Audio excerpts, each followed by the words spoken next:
மத்திய இணையமைச்சர் பொன் ராதாகிருஷ்ணனின் செய்தியாளர் சந்திப்பை பார்க்கலாம்.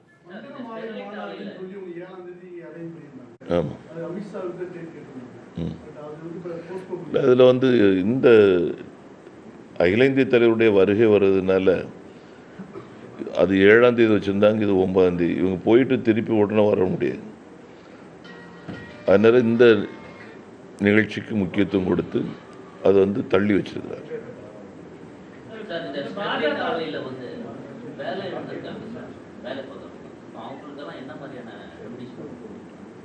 என்ன மாதிரியான எங்கள்கிட்ட கேட்குறீங்க?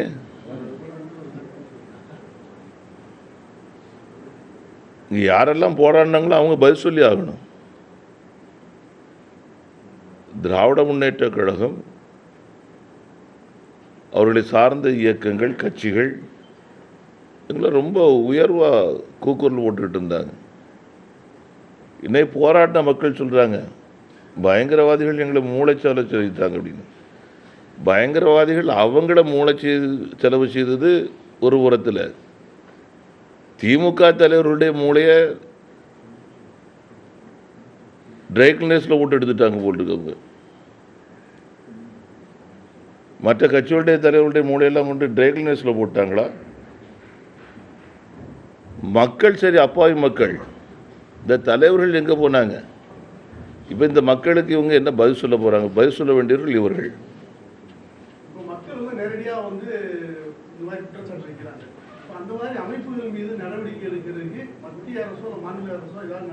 சரி, ஒவ்வொரு விஷயங்களும் நீங்கள் உடனே இதுக்கு முன்னாடி எப்போது நீங்கள் மத்திய அரசாங்கத்தை பற்றி பேசியிருக்கீங்களா?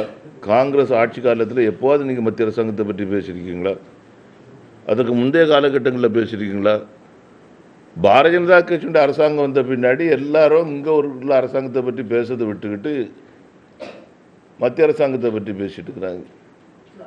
இங்கே இருக்க இந்த அரசாங்கம் செயல்பட தவறும் போது அதை எப்படி செய்யணுமோ அதை மத்திய அரசாங்கம் கவனிக்கும்.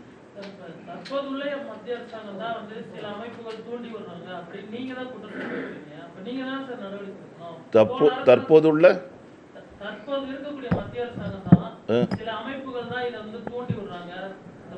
நீங்க சொல்ற எனக்கு புரியல.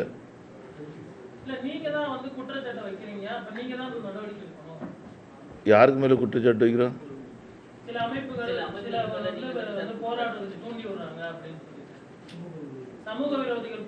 சார், பயங்கரவாதிகள் நான் பச்சையா சொல்றேன். நீங்க ஏன் சமூக விரோதிகள் அவங்களுக்கு ஒரு பெரிய கௌரவத்தை கொடுக்குறீங்க? அதுக்கு மோசமானவங்க அவங்க. ஒட்டுமொத்த மக்களுக்கு, ஒட்டுமொத்த வளர்ச்சிக்கு எதிரானவங்க. நடவடிக்கை எடுக்க வேண்டிய மாநில அரசாங்கம் நடவடிக்கை எடுக்க ஆரம்பிச்சிருக்கிறாங்க. மகிழ்ச்சி. ஒவ்வொரு போராட்டத்தின் போதும் இந்த மாதிரி ஒவ்வொரு ஆலைகளும் மூடப்பட்டால் இது ஒரு நல்ல வளர்ச்சியை தேடி போகுமா? ரொம்ப தெளிவாக ஒன்று சொல்கிறேங்க. 8 வழி சாலை திட்டம் என்று சொல்லுவது முழுக்க முழுக்க சென்னையிலிருந்து மேற்கு மாவட்டங்கள் அனைத்துக்கும் மிகப்பெரிய ஒரு வளர்ச்சியை கொடுக்கக்கூடிய ஒரு திட்டம்.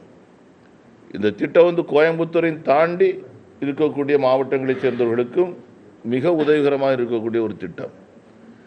இந்த திட்டம் வரவேண்டாம் என்று சொல்லக்கூடியவருடைய அடிப்படையான நோக்கம், இன்னைக்கு தமிழ்நாட்டினுடைய மொத்த தொழில் வளத்தில் மேற்கு மாவட்டத்தில் ஏறக்குறைய 60% இருக்கும்.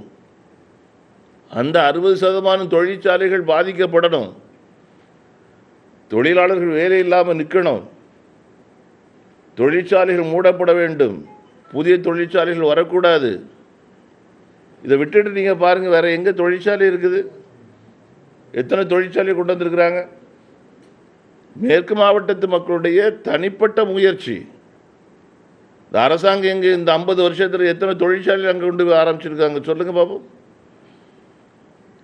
அந்த மக்களுடைய தனிப்பட்ட முயற்சியில் அவங்க வந்திருக்கக்கூடியதை கெடுக்கக்கூடிய எல்லா வேலைகளையும் இவங்க பண்ணிக்கிட்டு இருக்கிறாங்க. அந்த வளர்ச்சி பூராமே எப்பவுமே அது சென்னை நோக்கி தான் இருக்கு. அந்த கோயம்புத்தூருடைய வளர்ச்சி அது வட மாநிலங்களுக்கு போது நான் ஒன்று கேட்குறேன் ஒரு ம் அதே மாதிரி இப்போ தென் மாவட்டங்கள் எடுத்துக்கிட்டீங்கன்னா ஈசிஆர் ரோடு வந்து நீங்கள் முதல்ல இதை வந்து 4 வழி சாலையாக அது எதை நோக்கி போகுது? இப்போ அது கன்னியாகுமரி வரைக்கும் அது கன்னியாகுமரி நோக்கி போகுது, இணையம் வரைக்கும் சொல்லியிருக்கீங்க. ஆனால் அந்த சாலைகளை எல்லாம் மேம்படுத்துறதுக்கான இதுவரை எந்த அதிகப்படியான முயற்சியில் விட்டுட்டு யார் சொன்னா? மக்கள் எந்த எதிர்பார்ப்பும் யார் சொன்னா? இல்லை இன்னைக்கு நடக்கலையே. முந்தா நாள் நான் அறிவிச்சிருக்கிறேன், நேற்றைக்கு நான் பப்ளிக் மீட்டிங்கில் பேசியிருக்கிறேன். தூத்துக்குடியிலிருந்து கன்னியாகுமரி வரைக்கும் சார் நீங்கள் உடனே எல்லாத்தையும் கல்யாணம் பண்ணோன்னு பிள்ளைக்கு பேர் என்ன விட்டுருக்கீங்கன்னு கேட்டுருக்கீங்களே. இருங்க சார், இருங்க. சில திட்டங்கள் உடனடியாக நடைமுறைப்படுத்தக்கூடிய வாய்ப்புகள் ஏற்படும், சில திட்டங்கள் காலதாமதம் ஆகும். நான் சொல்கிறேன், கன்னியாகுமரி மாவட்டத்தில் கூடிய 4 வழிச்சாலைக்கு திட்டம் போட்டது எப்போ தெரியுமா சார்?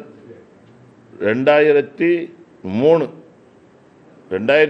அன்னைக்கு நான் வந்து இந்த துறையினுடைய அமைச்சராக இருந்த நேரத்தில் அப்போ போட்ட திட்டம் இப்போ தான் சாலை அமைக்கப்பட்டுக்கிட்டு இருக்குது. இடம் கையகப்படுத்தப்படுறது இன்னும் முழுக்க முடியலாங்க. அப்போ என்ன சொல்கிறீங்க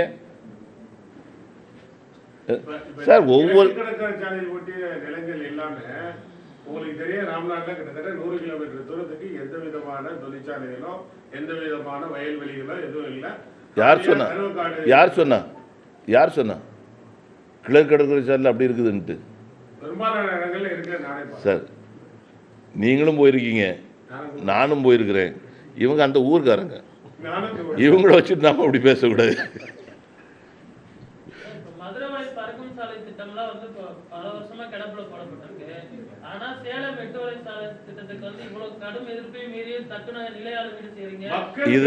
இதேதான் நானும் கேட்கிறேன், இந்த கேள்வியை தான் நானும் கேட்கிறேன். மதுரவாயில் திட்டம் இவ்வளவு காலதாமதம் ஆவதற்கு யார் காரணம்? இதை பற்றி திராவிட முன்னேற்ற கழகம் எப்போது பேசியிருக்கிறாங்களா? சட்டசபையில் எப்போது அதுக்காக போராட்டம் நடத்தியிருக்காங்களா? எங்க யாரு? மதுரவாயில் உள்ள கிளை தலைவரா, கிளை செயலாளரா? மதுரவாயில் கிளை செயலாளரா? எப்படி? திட்டம் கொண்டு வந்தது யாரு? மத்திய அரசாங்கம். எந்த அரசாங்கம் இருந்தது தமிழ்நாட்டில்? யார் நடத்தியிருக்கணும்?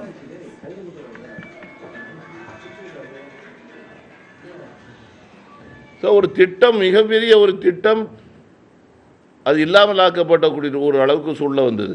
இப்போ அந்த திட்டத்தை மீண்டும் கொண்டு வந்திருக்கிறோம். அதுக்குள்ள அலைன்மெண்ட் எல்லாம் பார்த்து முடிவு பண்ணி ஒரு சின்ன பிரச்சனை இருக்கக்கூடியதில் சின்ன ஒரு பிரச்சனை, அந்த சின்ன பிரச்சனையை வந்து செட்டில் பண்ணக்கூடிய அளவுக்கு பேச்சுவார்த்தைகள் நடந்துக்கிட்டு இருக்குது. அது முடிச்சிருப்பாங்கன்னு நான் நம்புகிறேன். நான் இப்போ அந்த துறையில் இல்லை. நான் கொஞ்ச நாளைக்கு முன்னாடி கூட, ஒரு 10 நாளைக்கு முன்னாடி கூட சம்பந்தப்பட்ட அதிகாரிகள்கிட்ட நான் கூப்பிட்டு பேசியிருக்கிறேன். பெரும்பாலும் முடிஞ்சிருக்கும்.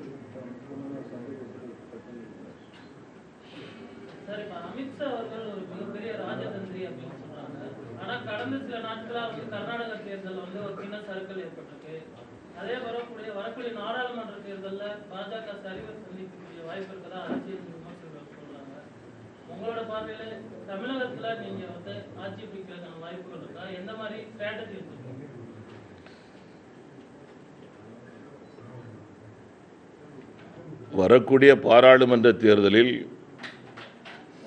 எத்தனை கட்சிகள் எத்தனை திட்டங்கள் போட்டு எத்தனை கூட்டணி வைத்தாலும் கூட இப்போது இருக்கக்கூடிய பலத்தை விட அதிகப்படியான பலத்தை பெற்று பாரதிய ஜனதா கட்சியுடைய ஆட்சி, பிரதமர் நரேந்திர மோடியுடைய ஆட்சி ஏற்பட போகின்றது. அதில் எந்த சந்தேகமும் வேண்டாம். வதந்திகளை பரப்புறதுக்கு எல்லாரும் தான் இருக்கிறாங்க. இந்த வதந்திகளுக்கு நீங்கள் எவ்வளோ வேல்யூ கொடுக்குறீங்க? உங்களுக்கு தெரியாதா? சொல்லக்கூடியவர்களுடைய தகுதி உங்களுக்கு தெரியாதா? இவங்க சொல்கிறாங்க, இது என்ன, எந்த அளவுக்கு வேல்யூ கொடுக்கணும்னு உங்களுக்கு தெரியாதா? உங்களுக்கு எல்லாம் தெரியும்.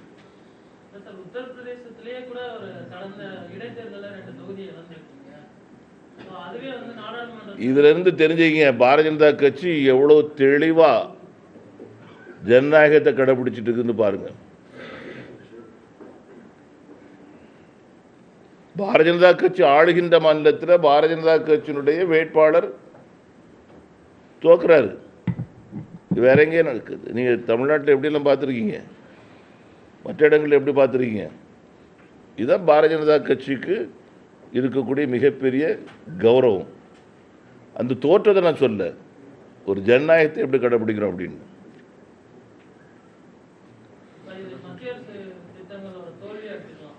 எது